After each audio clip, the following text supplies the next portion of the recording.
Bismillahirrahmanirrahim. Alhamdulillahi rabbil alamin. Wassalatu wassalamu ala asyrafil anbiya'i wal mursalin Sayyidina Muhammadin wa ala alihi wa ashabihi wa man tabi'ahu bi ihsanin ila yaumiddin. Allahumma salli wa sallim wa barik ala Sayyidina Muhammad wa ala ali Sayyidina Muhammad kama sallaita wa sallamta ala Sayyidina Ibrahim wa ala ali Sayyidina Ibrahim fil alamin innaka Hamidum Majid. Amma ba'd. Ahibbati fillah rahimani rahimakumullah. Insyaallah pada pertemuan kali ini kita akan membahas wasiat yang ke-8, halaman 16. Qala al-muallifu rahimahullah. Thaminan, wasiat yang ke-6, al-mudawamatu 'alal amali wa 'adamul inqita'. Wasiat yang ke-6 adalah istiqamah dalam beramal atau dalam beribadah, wa 'adamul inqita', dan tidak berhenti. Jadi wasiat yang ke-6 adalah seorang hamba istiqamah di dalam beribadah, di dalam melakukan ketaatan, di dalam beramal, dan tidak putus, tidak berhenti. Ablaghu fit ta'abbud. Ini lebih besar nilainya, lebih besar pahalanya di dalam beribadah, wa afdal fil ajri, dan lebih utama pahalanya di sisi Allah Subhanahu wa taala. Jadi seseorang yang istiqomah, apa arti istiqomah? Yang melakukan sesuatu dengan terus menerus, tanpa henti, tanpa jeda. Dia melakukan ibadah terus menerus. Misalkan dia istiqomah dalam melakukan sholat sunnah rawatib, atau dia istiqomah dalam melakukan sholat tahajud walaupun mungkin 2 rakaat, tapi dia lakukan terus menerus setiap malam. Ini namanya istiqomah, melakukan sesuatu dengan terus menerus, tidak berhenti, tidak terputus. Nah, orang yang beribadah terus menerus setiap waktu walaupun tidak banyak, maka pahalanya lebih besar di sisi Allah dan lebih utama pahalanya di sisi Allah Subhanahu wa taala. Lima akhrajahu Muslimun min hadithi Aisyah radhiyallahu anha. Hal ini sebagaimana riwayat Imam Muslim dari hadis Ibunda Aisyah radhiyallahu anha, anna Rasulullah sallallahu alaihi wasallam suila, bahwasanya baginda Nabi sallallahu alaihi wasallam pernah ditanya, ayyul amali ahabbu ilallah, amalan apakah yang paling dicintai oleh Allah?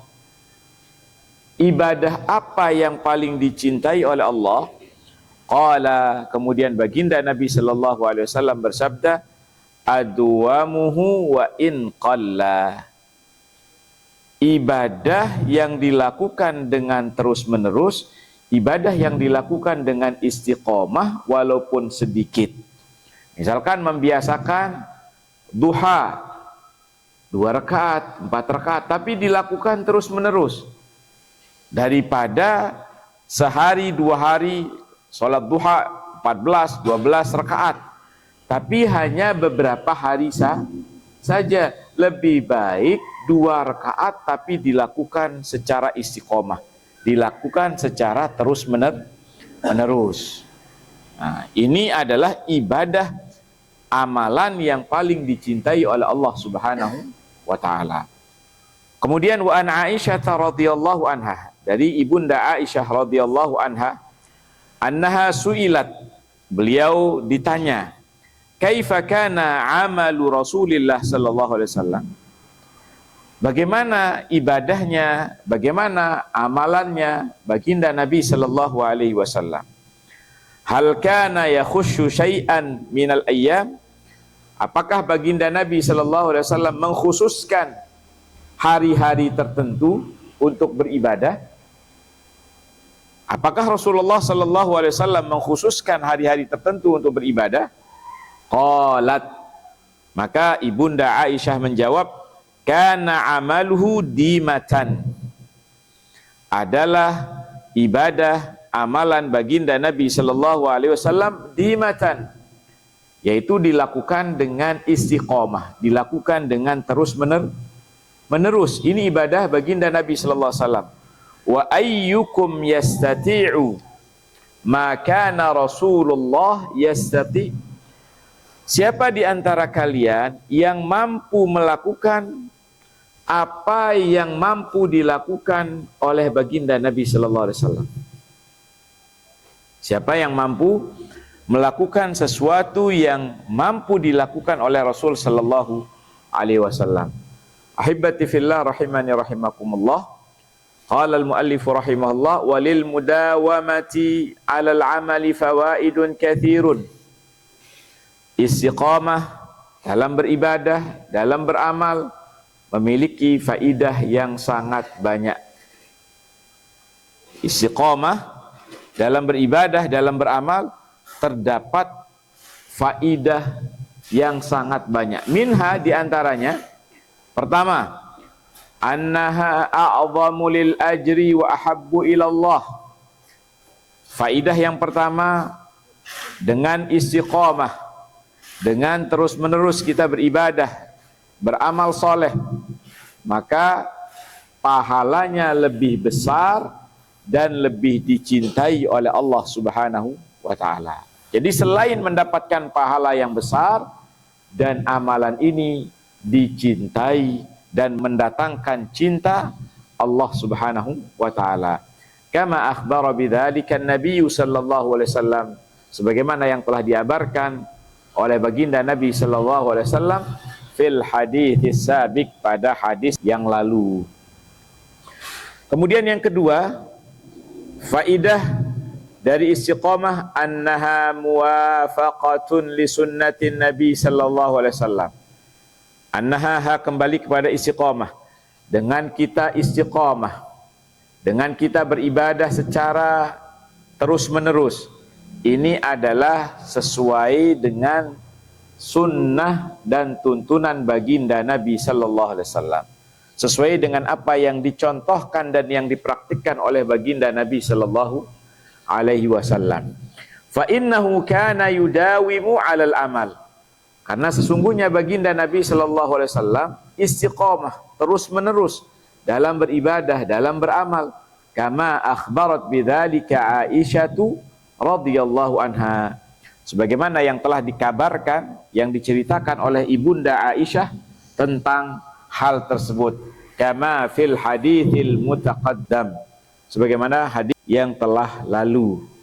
Kemudian yang ketiga, faidah dari istiqamah, annaha ashal 'ala nafsi. Dengan kita istiqamah, ini memudahkan hati dan jiwa kita, lebih mudah bagi hati, bagi jiwa kita. Nah, jadi dengan kita membiasakan ibadah, kemudian terus menerus, intens, istiqomah dalam beribadah, maka ini akan mempermudah anggota badan kita dan mempermudah jiwa kita.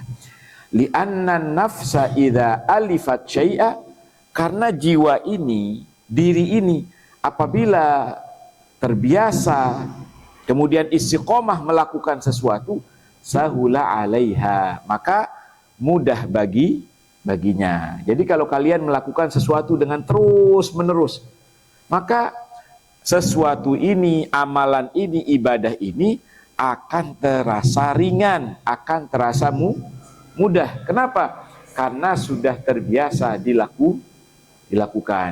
Beda halnya kalau sekali kapah, sekali dalam seminggu, sekali dalam sebulan, ini akan berat. Tapi kalau kita sudah biasakan, kita istiqomah dengan sholat duha 2 rakaat misalkan, atau dengan sholat tahajud 1 witirnya, terus dilakukan setiap malam, maka akan terasa ringan. Bahkan ketika kita sakit pun akan kita lakukan. Paham? Kita akan terus melakukan. Kalau kita ketinggalan karena ketiduran, maka kita akan merasa kehilangan. Kenapa? Karena ini buah dari istiqomah. Kalau kita meninggalkan sesuatu yang biasa kita lakukan, kira-kira bagaimana perasaan? Merasa bersalah. saya tertinggal, saya tidak bisa melakukannya. Maka dia merasa bersalah, merasa berat baginya. Nah, ini buah dari istiqomah. Kemudian yang keempat, annahu bil mudawamati 'alal amal yajril ajru 'alal amil ma'al inqita' li'udhrin. Dengan istiqomah, dengan kita terus-menerus melakukan ibadah, dalam melakukan amalan soleh, yajril ajru 'alal amil ma'al inqita' li'udhrin, maka pahalanya terus mengalir bagi pelakunya walaupun pelakunya terhenti karena udzur dalam melakukan ibadah tersebut. Perhatikan. Jadi dengan kita istiqomah melakukan ibadah, dengan kita istiqomah melakukan amal soleh, pahalanya terus mengalir walaupun kita sempat berhenti melakukan amalan tersebut karena udzur.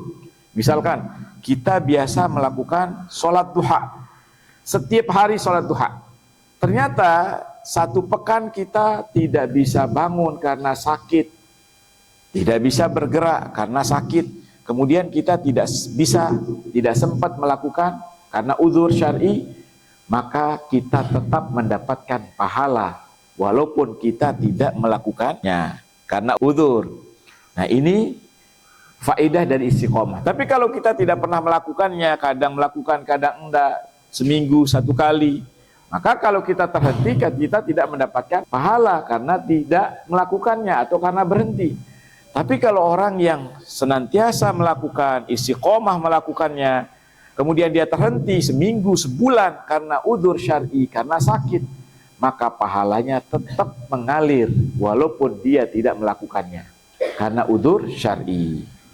Sebagaimana sabda Nabi sallallahu alaihi wasallam, "Idza maridal abdu," apabila seorang hamba sakit, au safara, atau dalam perjalanan, kutiba lahu mithlu ma kana ya'mal muqiman sahihan, maka dicatat baginya pahala seperti apa yang dia lakukan saat dia mukim, saat dia tidak bepergian, sahihan, atau saat dia sehat.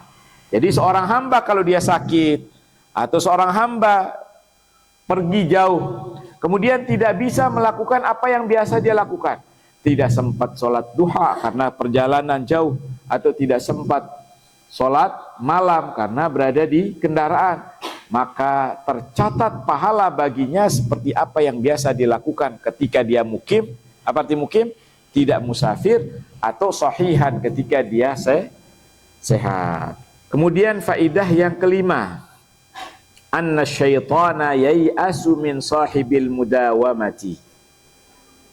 Faidah yang kelima adalah bahwasanya syaitan putus asa, merasa lelah, merasa putus asa, min sahibil mudawamati, dari orang yang istiqomah di dalam amalnya.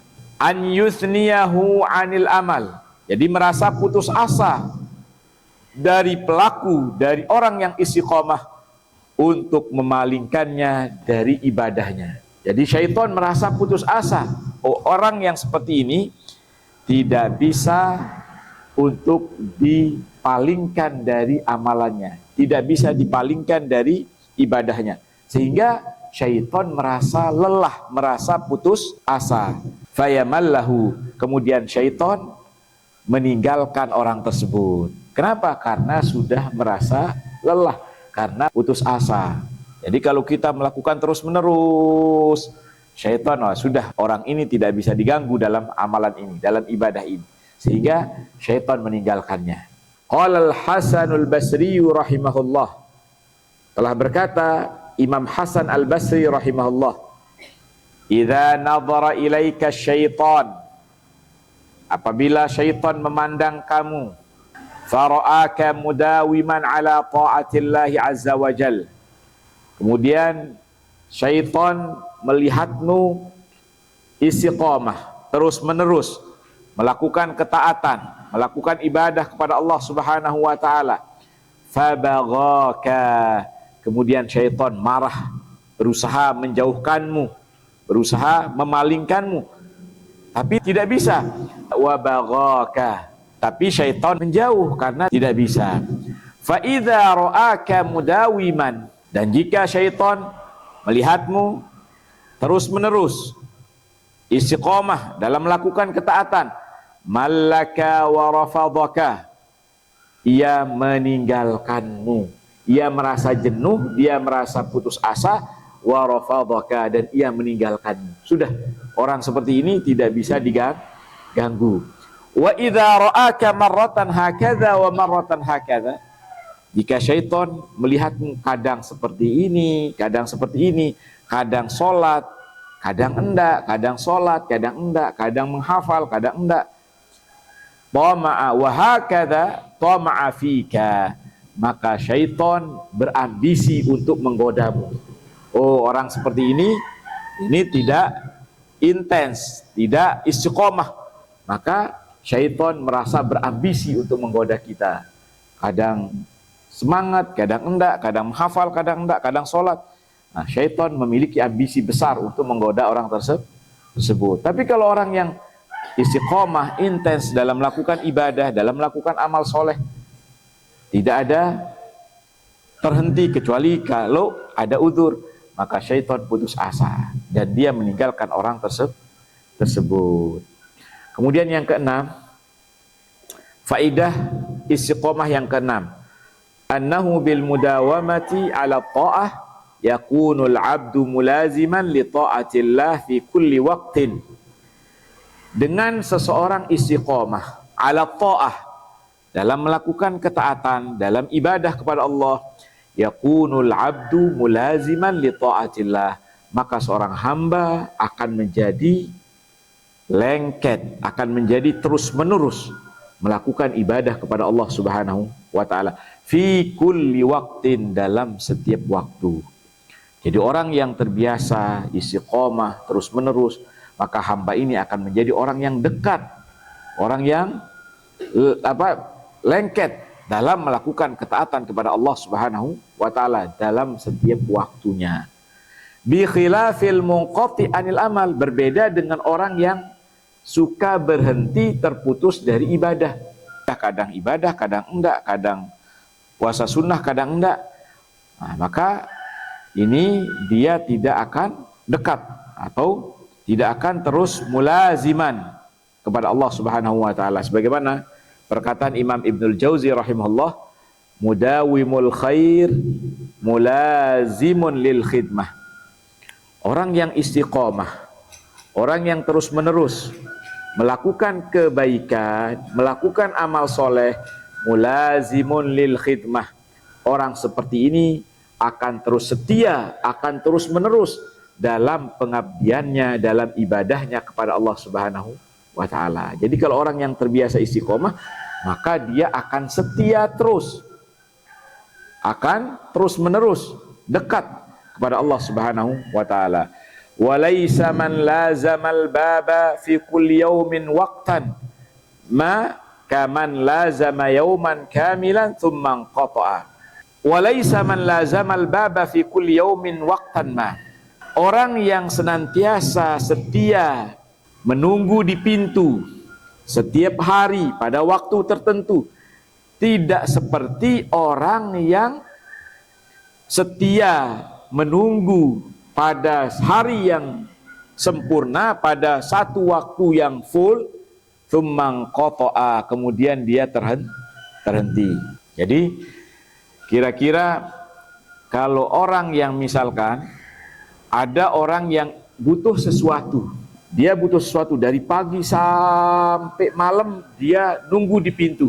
Tapi hari kedua, ketiga sampai seterusnya dia tidak nunggu-nunggu lagi. Cuman pertama dari pagi sampai malam dia nunggu, setelah itu dia tinggalkan.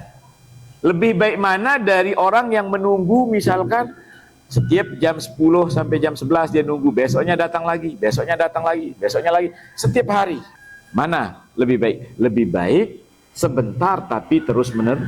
Ini menunjukkan akan keseriusannya dalam meminta. Begitu juga kita mendekatkan diri kepada Allah. Kita meminta pada waktu-waktu tertentu dan kita lakukan terus menerus, daripada misalkan sholat tahajud langsung 13 rakaat tapi cuman sehari atau 2-3 hari atau seminggu, tapi setelah itu tidak dilakukan lagi. Lebih baik 2 kali 2 harokat tapi dilakukan terus menerus. Wa qala syair, berkata seorang penyair, akhlik bidhis sabri an yahdha bihajatihi. Maka seorang penyabar layak untuk menghasilkan, untuk mendapatkan kebutuhannya. Seorang yang sabar dalam berdoa, dalam beribadah, dalam beramal, maka layak mendapatkan, pantas mendapatkan kebutuhannya atau apa yang dia minta kepada Allah Subhanahu wa ta'ala. Jadi terus menerus dia meminta kepada Allah, dia bersabar, walaupun belum terkabulkan terus dia minta, belum dikabulkan terus dia minta kepada Allah pada waktu-waktu tertentu, pada waktu-waktu mustajab. Wa mudminul qar'i lil abwabi an yalja. Dan orang yang terus-menerus mengetuk pintu, orang yang terus-menerus istiqomah mengetuk pintu, maka orang ini berhak atau pantas untuk masuk rumah. Jadi kalau dia mengetuk sekali kemudian, apalagi kalau misalkan penghuni rumahnya sedang istirahat, dia ngetuk sekali kemudian pergi. Nah, walaupun misalkan lama, tapi penghuni rumah sedang istirahat, maka dia tidak akan dibukakan, tapi nanti dia datang lagi, belum dibukakan, dia datang lagi, ketuk pintu, maka orang seperti ini pantas untuk masuk. Ini menunjukkan akan keseriusannya atau akan keistiqomahannya dalam beramal dan meminta kepada Allah Subhanahu wa ta'ala. Jadi intinya wasiat yang keenam ini, kita dianjurkan istiqomah dalam melakukan ketaatan. Ketaatan apapun, misalkan istiqomah dalam berkata jujur. Apapun kondisi kesulitan yang akan dihadapi, istiqomah untuk jujur. Walaupun akan kena sanksi, walaupun akan kena apapun misalkan, ujian, cobaan, maka istiqomah. Istiqomah dalam sholat sunnah, istiqomah dalam puasa, istiqomah dalam melakukan kebaikan-kebaikan. Karena itu adalah ibadah yang dicintai oleh Allah Subhanahu wa ta'ala. Sebagaimana ketika Rasulullah SAW ditanya, amalan apakah yang paling dicintai oleh Allah? Maka Rasulullah mengatakan, ibadah yang dilakukan secara istiqomah, secara terus-menerus, walaupun ibadah itu sedikit. Maka biasakan, mulai sholat duha 2 rakaat dulu, besok 2 rakaat terus. Nah, jadi usahakan.